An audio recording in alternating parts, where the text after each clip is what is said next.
Vocês estão prontos para uma guerra? Faz 75 anos que o Brasil não se envolve em nenhuma. E ainda assim, quando se envolveu, era lá longe, em outro continente. Mas isso pode mudar a partir desse sábado, dia 23, se de fato a Venezuela for invadida pelos Estados Unidos, com apoio da Colômbia e do Brasil, sob o pretexto de ajuda humanitária na forma de medicamentos e alimentos para a população venezuelana. Vocês têm noção do que isso significa? Vocês têm noção das consequências disso para o nosso povo, para o nosso país, para a geopolítica internacional? Por isso, a gente tem a obrigação de saber o que está acontecendo, o que está em jogo e quais são os reais motivos por trás desse conflito. Como quase todo grande fato histórico, você tem a versão oficial, contada por aí, aceita pela maioria, e a versão real dos fatos. A versão oficial do conflito diz que o Maduro é um grande ditador, autoritário, que prende, mata, tortura, que escraviza o povo, que é um socialista, bandido, safado, esquerdista, comunista, que merece a morte e a prisão. A versão real não nega a crise humanitária e de desabastecimento do país, mas ela questiona as origens dessa crise. A ideia desse vídeo é fazer um resumo para você entender o que está rolando na Venezuela, e eu vou deixar na descrição alguns links com mais aprofundamentos para você ver mais detalhes depois. Mas antes de mais nada, eu te peço para ver esse vídeo até o final, comentar, curtir, compartilhar para ele ter mais alcance e se inscrever no canal para acompanhar futuros vídeos e fortalecer o nosso trabalho por uma comunicação independente no Brasil. Bom, para quem não está acompanhando, nesse exato momento a Venezuela se encontra sob um cerco humanitário. É de cair o cu da bunda mesmo, né? Que expressão mais grotesca é essa? Cerco humanitário. É tipo, você está lá na sua casa e chegam os bandidos e falam assim, ó, vocês estão cercados, agora nós vamos invadir para lavar a louça, cortar a grama do quintal, fazer um rango. Como assim cerco humanitário? Não está sequestrado para receber ajuda? É uma palhaçada esse nome. Mais uma bizarrice que está acontecendo no nosso mundo, né? Por isso que a gente fala para o pessoal estudar história. Porque quem não estuda história está condenado a repeti-la. E essa história é antiga. Vocês já ouviram falar de cavalo de Troia, né? Aquele presentinho de grego, né? Então, esse cerco humanitário que pretende levar medicamento e ajuda, na verdade quer levar um presentão de grego para a Venezuela. Ele é tão mentiroso que está se falando em levar 90 toneladas de mantimentos para a Venezuela. Sabe o que é isso? São 3 caminhões. 3 caminhões. Vocês acham que 3 caminhões de mantimento vão resolver a crise da fome e da pobreza na Venezuela? Não vão. Pra vocês terem uma ideia, só o estado de Táchira, da Venezuela, que faz fronteira com a Colômbia, distribui mensalmente 6.000 toneladas de mantimento na CLAP, que são os comitês locais de abastecimento e produção organizados pelo governo. Mas a situação é a seguinte, os caras organizaram esse cerco, sei lá que história que é essa, para tentar entrar na Venezuela, criar um constrangimento internacional para denunciar a ditadura venezuelana, do Maduro, etc. Organizaram agora até show de música na Colômbia, na cidade que faz fronteira com a Venezuela. É um show de horrores. Esse cerco, ele é completamente irregular do ponto de vista internacional. Ele não foi aprovado por nenhum órgão tipo a ONU, os medicamentos não foram vistoriados por nenhuma organização tipo a OMS, ninguém sabe o que está sendo levado, é uma coisa completamente obscura, estapafúrdia. O que os Estados Unidos querem é criar uma situação de conflito para justificar uma invasão militar, um ataque, para intensificar os ânimos e os conflitos e conseguir cavar uma agressão para que ele possa entrar com o aparato militar junto com a Colômbia e com o Brasil e violar a soberania territorial da Venezuela. Tudo isso é uma armação, é uma grande mentira deslavada que está sendo realizada em parceria, em conluio com parcela da comunidade internacional e da grande imprensa para justificar os próximos passos. Mas é importante entender como as coisas chegaram até aqui, por isso é preciso resgatar um pouco da história da Venezuela. Até uns 30 anos atrás, mais ou menos, a Venezuela era praticamente um quintal dos Estados Unidos, como grande parte dos países latino-americanos. Era um país sem qualquer nível de soberania econômica, cultural, territorial, sem uma identidade própria. Isso muda muito, radicalmente, quando Chávez ganha as eleições de 98, começa a promover uma profunda distribuição de renda no país e constrói um outro sistema. Tanto que ele faz uma constituinte soberana, muda a constituição do país, muda radicalmente a vida do povo. E não é à toa que sistematicamente o povo tem optado pelo chavismo eleição atrás de eleição.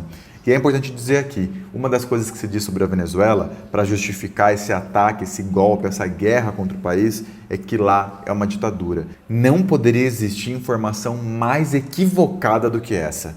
Completamente desprovida de realidade ou de boa intenção. Veja comigo, desde 98 para cá, quando Chávez ganhou as eleições, aconteceram mais de 25 processos eleitorais no país. Muito mais do que qualquer outro país do mundo no mesmo período. E nesses 25 pleitos, o chavismo, através do PSUV, partido que eles criaram, ganhou 23 pleitos. E aí começam as denúncias por fraude, manipulação eleitoral, e essa também é outra afirmação totalmente leviana. Vamos falar em fatos, não em achismos. Nessa última eleição de Maduro, do ano passado, de 2018, que está sendo contestada por fraude, tiveram presentes mais de 200 observadores internacionais de vários países do mundo. Entre eles, ex-senadores, ex-presidentes de países da Europa, como o ex-primeiro-ministro da Espanha, o Zapatero, que estiveram aqui em pessoa acompanhando o processo eleitoral e deram depoimentos garantindo que eles sentiram, perceberam, testemunharam a transparência do processo, que é muito mais transparente, inclusive, que o processo brasileiro. Para vocês terem ideia, na Venezuela hoje, vocês não têm só 3 poderes, como você tem no Brasil, executivo, legislativo e judiciário. Lá você tem 5 poderes autônomos. Além dos 3 brasileiros, você tem o poder eleitoral independente e o poder cidadão, comunitário, que tem também toda uma estrutura organizativa de independência. É um sistema de participação democrático extremamente avançado. O fato é que essa história de fraude, ausência de democracia, é algo totalmente mentiroso. É o país com o maior número de eleições do mundo do último período, com enorme transparência, independência dos poderes, um país onde o voto é facultativo, ou seja, vai votar quem quer, e mesmo assim tem uma das maiores participações políticas do mundo. O fato é que a oposição, por não ter base social, sempre perde as eleições. E nas últimas eleições, sabendo que ia perder, ela decidiu boicotar as eleições para depois deslegitimar, dizer que era fraude, etc. O que essa sim é uma atitude puramente antidemocrática, quando você sabe que vai perder e precisa inventar uma desculpa para desqualificar um pleito ao qual você não pode vencer. Outra coisa que se fala muito por aí é que se a Venezuela fosse um bom país, não teria tanta gente fugindo de lá. E é verdade, a Venezuela passa por uma crise muito grave, mas a questão é saber quem produz essa crise e com qual objetivo. A Venezuela hoje passa por uma série de sanções, embargos, bloqueios econômicos. É um país extremamente dependente do comércio do petróleo, da onde vem a maior parte de seus recursos. E com a variação do preço do petróleo e com o impedimento por parte dos Estados Unidos de negociar títulos da dívida da Venezuela e outras ações, a Venezuela fica impedida de conseguir captar recursos para financiar suas políticas de bem-estar social. Assim, realmente é muito mais difícil. Isso sem falar dos empresários que esconderam alimentos, que queimaram alimentos e mantimentos dos supermercados para forjar uma crise de desabastecimento no país. É uma coisa desumana que está acontecendo. De fato, há uma crise humanitária em curso, há uma crise econômica, há uma guerra cambial promovida artificialmente. De fato, tem muita gente querendo sair da Venezuela para tentar a vida em outros lugares. Mas o que dizer dos 5 milhões de colombianos que vivem na Venezuela, dos 41 milhões de mexicanos que estão indo para os Estados Unidos e dos tantos outros migrantes e imigrantes mundo afora que tentam a vida e a sorte em outros locais? Será que a Venezuela apresenta de fato um número tão absurdo de gente tentando sair do país? Ou será que isso não é tão relevante se comparado com outros países? Você já parou para observar esse número? Ou você vai só no embalo do achismo porque todo mundo te diz que as pessoas fogem da Venezuela? E para finalizar, é muito estranha essa vontade solidária dos Estados Unidos de ajudar a Venezuela. Inclusive, é muito curioso que os Estados Unidos seja tão sensível à democracia nos países ricos em petróleo. E aqui a gente vai chegar ao X da questão. Toda essa historinha para boi dormir, que é contada para convencer, para justificar esses atos bárbaros que estão sendo cometidos contra o povo venezuelano e a soberania do país, eles têm uma justificativa racional. O que se quer é conquistar o acesso aos recursos naturais da Venezuela, que teve o azar de ser o país do mundo com a maior reserva de petróleo.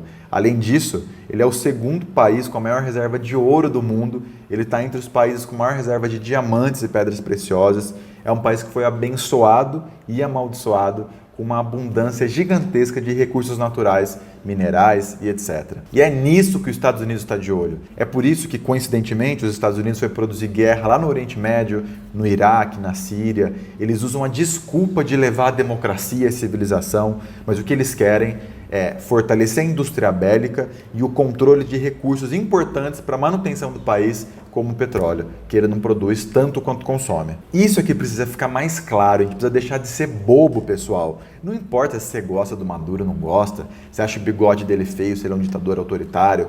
O fato é que o interesse na Venezuela hoje é o controle pelo petróleo. É isso que está se buscando lá. É para isso que se faz todo esse circo e esse cerco. Se denuncia a ditadura na Venezuela, mas ao mesmo tempo os Estados Unidos negociam todos os dias com o Irã, por exemplo. E muitos outros países da União Europeia que condenam a Venezuela dialogam com outros países tão ou mais complexos do que a Venezuela, como a Coreia do Norte, como o Irã, entre outros. Como funcionam esses dois pesos e duas medidas? Qual é o critério de avaliação para isso? Como eles podem falar com um país com uma teocracia fundamentalista, extremamente rígida e extremista, e se negam a falar com outro país como a Venezuela, no qual as pessoas podem entrar e sair, ter a religião que quiser e etc. Então, pessoal, infelizmente, o nosso governo eleito, que é um paga-pau dos Estados Unidos, que é um lambe-bota da América do Norte, não é à toa que o Jair Bolsonaro bateu continência para a bandeira dos Estados Unidos, recebeu o John Bolton logo antes de assumir a presidência da República. Uma das primeiras ligações e visitas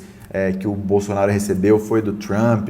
O nosso país hoje, o governo do Brasil hoje, é um lambe-botas dos Estados Unidos. O chanceler Ernesto Araújo já disse que o Trump é o cara que vai libertar o Ocidente da conspiração marxista e comunista. É uma coisa delirante, é uma coisa absurda, que pode custar a vida de muita gente.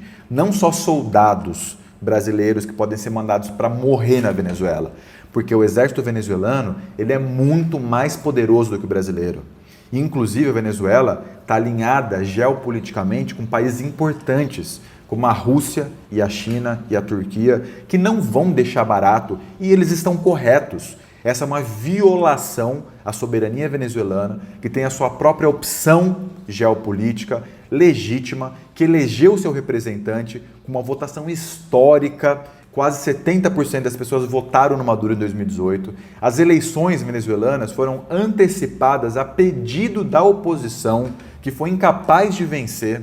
No meio disso tudo, você tem um playboy de 35 anos, que é o Juan Guaidó, um deputado que foi eleito presidente da Assembleia Nacional, com o apoio dos Estados Unidos, que se autoproclamou presidente interino da Venezuela no último dia 23 de janeiro, utilizando o artigo 233 para justificar o seu ato, que fala que na vacância da presidência, o presidente da Assembleia Nacional deve assumir esse cargo e convocar novas eleições em 30 dias. Ou seja, ele mesmo está violando a Constituição se não chamar a eleição até agora, dia 23 de fevereiro, ele não vai chamar.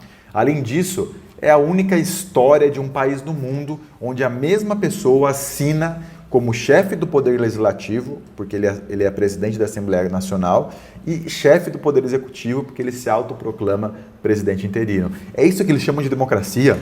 Uma pessoa concentrando para si todos os poderes, violando a Constituição porque não chamou novas eleições no prazo, respondendo pelos dois poderes. É isso que eles querem para a Venezuela? Tudo isso é um escárnio, é uma afronta ao povo venezuelano, à comunidade internacional, aos seres pensantes. Aqui não importa se você concorda ou discorda da filosofia bolivariana e etc. Isso aqui sim é uma questão de humanidade, de bom senso. Se a oposição quer assumir o controle da Venezuela, que dispute as eleições e que vença, como em qualquer outro país civilizado. Não podemos tolerar os golpes, o tapetão que tem acontecido em tantos lugares por aí, quando a elite percebe que não pode vencer democraticamente as eleições. E se isso acontecer, se essa guerra que se anuncia de fato acontecer e a Venezuela não vai arredar o pé, e eles estão corretos, devem defender sim o seu território, a sua soberania, isso vai ser péssimo para o Brasil. Porque o governo brasileiro, que agora é paga-pau dos Estados Unidos, se comprometeu em ajudar de alguma forma, com operações militares, com território. E se isso acontecer, quem vai sofrer as represálias não é o governo, mas é o povo brasileiro. Tanto os militares que vão morrer na luta com a Venezuela, como o povo das regiões fronteiriças, em especial de Roraima, que vai ficar sem luz e a crise de desabastecimento que pode chegar aqui, a onda de refugiados que podem chegar aqui, vai ser um caos, vai ser péssimo para o Brasil. Essa guerra não interessa para o povo brasileiro.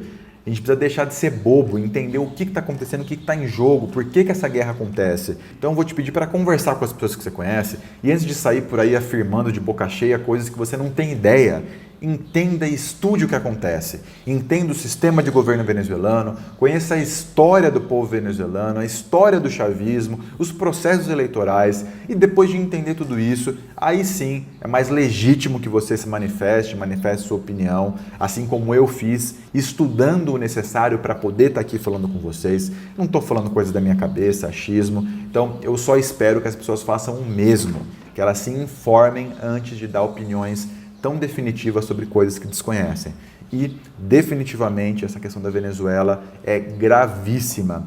Nós precisamos ser contra essa guerra, falar com as pessoas, denunciar o que está acontecendo, explicar. Não precisamos nem apoiar o governo Maduro, o governo chavista, o governo bolivariano, mas precisamos denunciar os absurdos que estão acontecendo e mostrar que não é de interesse do Brasil e do povo brasileiro participar desse ataque à soberania de um país vizinho que está sendo violentamente atacado por interesses dos Estados Unidos em se apossar das reservas de petróleo e minérios desse país. Beleza, gente? Fico por aqui. Por favor, se inscreva no canal, curta, compartilhe, comente, deixe a sua opinião, façamos o bom debate e te vejo nos próximos vídeos. Valeu!